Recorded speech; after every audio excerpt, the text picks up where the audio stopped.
ঘুম থেকে উঠাই দিছে না, পুরো একদম ঘুম ঘুম ভাব। পড়া দাও, দেখো ঝুনঝুনি আছে, চিনচিন।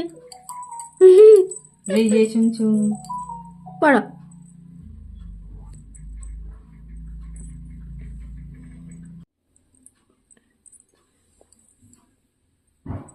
আরে বা, কিউটি কিউটি ঝুনঝুনি। পড়া দুটা। সুমিতা কি লইছে? গোপে কি হইছে? হয়ে গেল। নোকের হাত দুইটা বহুত ব্যথা না। হ্যাঁ, চাপা যেতেছে না। আচ্ছা, ওই বউ ব্যথা পেতেছে, বেশি চেপো না। না আমি ওরে চাপা দিতেছি না, পরে ঠিক করে পড়ায় দেব। গোপু ভাইয়ের পুরা ঘুম কিন্তু, মা তাড়াতাড়ি করো। পরে তোমার ঠিক করে পড়ায় দেব, মোহন ঘুমায় থাকো। হ্যাঁ আসো। যাও ঘুমা যাও।